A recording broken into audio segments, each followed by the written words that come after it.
ముఖ్యమంత్రి గారి కలలకు అనుగుణంగా వారి ఆశీస్సులతో సిద్దిపేట జిల్లాను ఏర్పాటు చేసుకున్నాం. ఈరోజు సిద్దిపేట ప్రాంతానికి పరిశ్రమలు తెచ్చుకుంటున్నాం. త్వరలోనే రైలు కూడా తెచ్చుకోబోతా ఉన్నాం.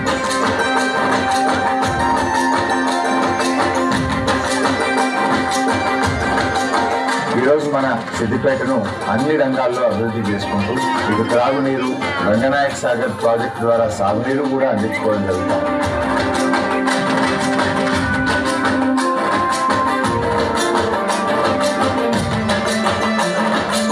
ఈ కొమటి చెరువును ఈరోజు ఇంకా సర్వాంగ సుందరంగా తీర్చిదిద్దుకొని ఇటు నెక్లెస్ రోడ్తో పాటు ఓపెన్ జిమ్ కానీ, ఉదయం పూట వాకర్స్ కానీ, సాయంత్రం పూట పిల్లలతో రిక్రియేషన్ కానీ మొత్తం